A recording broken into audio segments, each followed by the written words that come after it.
Hi everyone, my name is Joshua Zamet, an undergraduate student at the University of South Florida, and also the founder of BayRoots here in the Tampa Bay area, where our mission is to empower indigenous people in the Tampa Bay area to use their language by preservation of their language, revitalization, and also offering translation services to indigenous people who speak indigenous languages.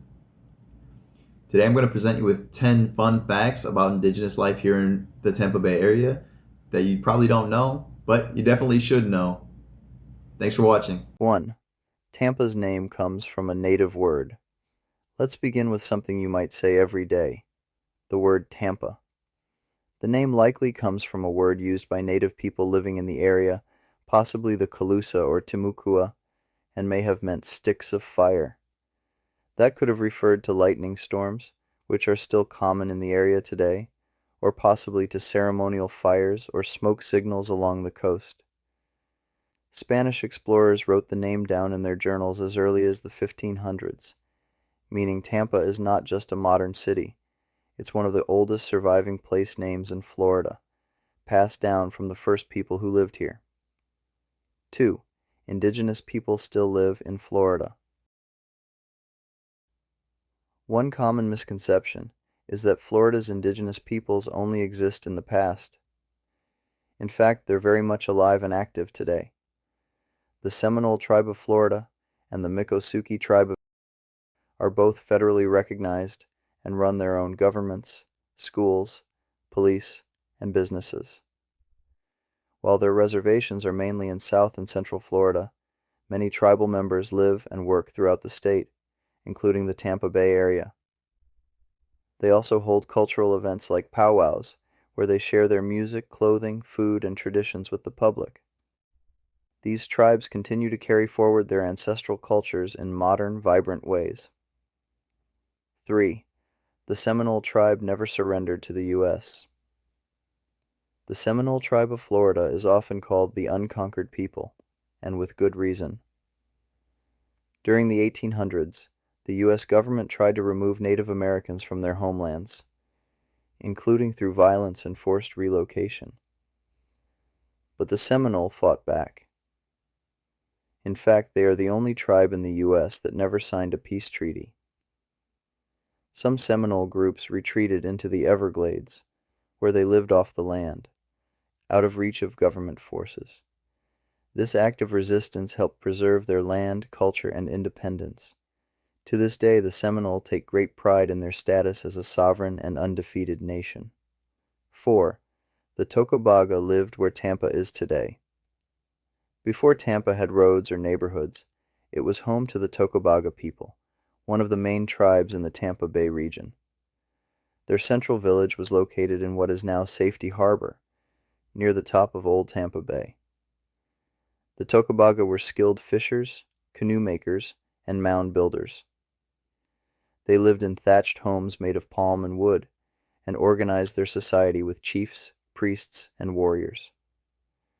When Spanish explorers arrived in the 1500s, they encountered the Tocobaga, but within 2 centuries, the tribe had vanished due to disease, slave raids, and colonial violence.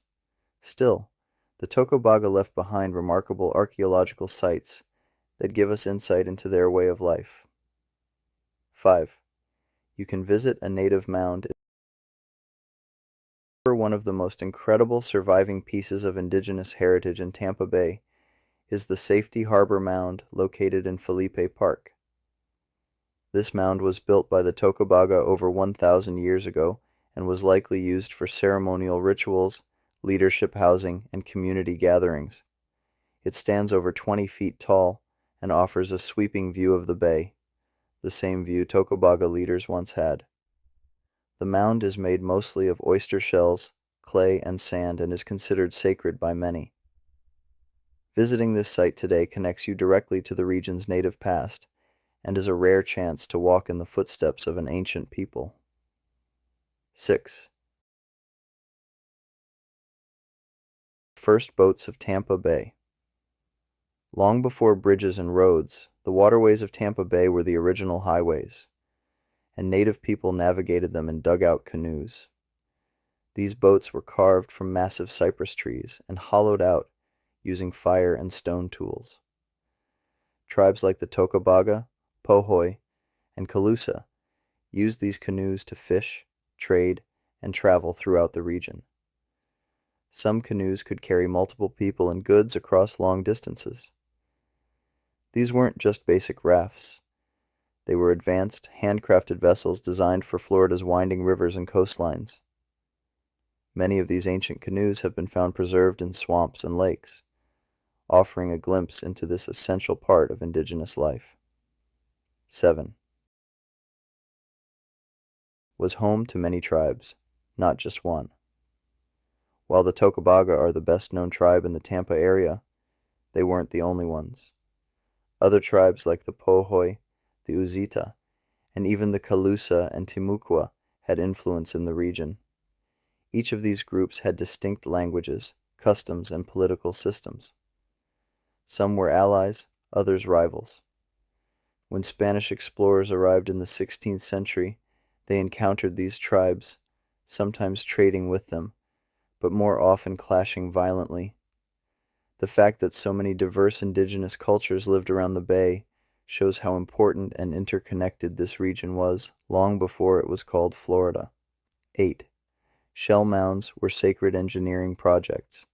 In many indigenous villages around Tampa Bay, people built massive structures known as shell mounds or middens.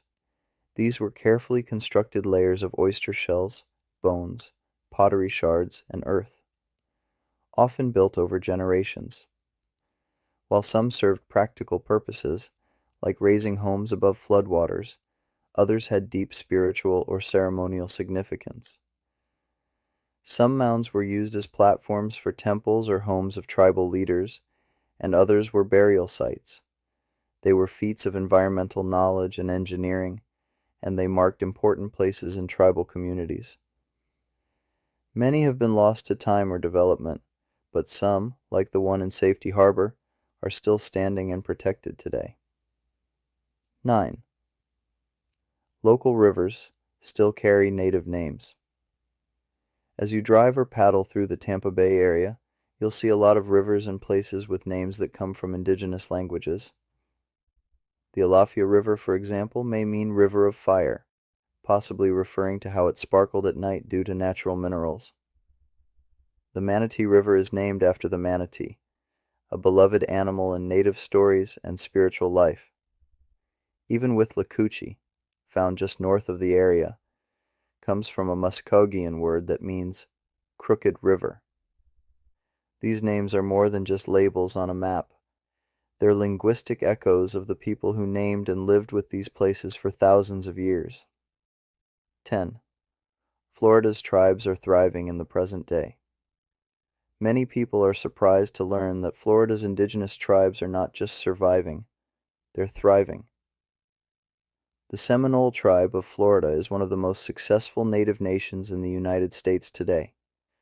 In 2007, they became the first tribe to purchase a major international brand, Hard Rock International, including hotels, restaurants, and casinos.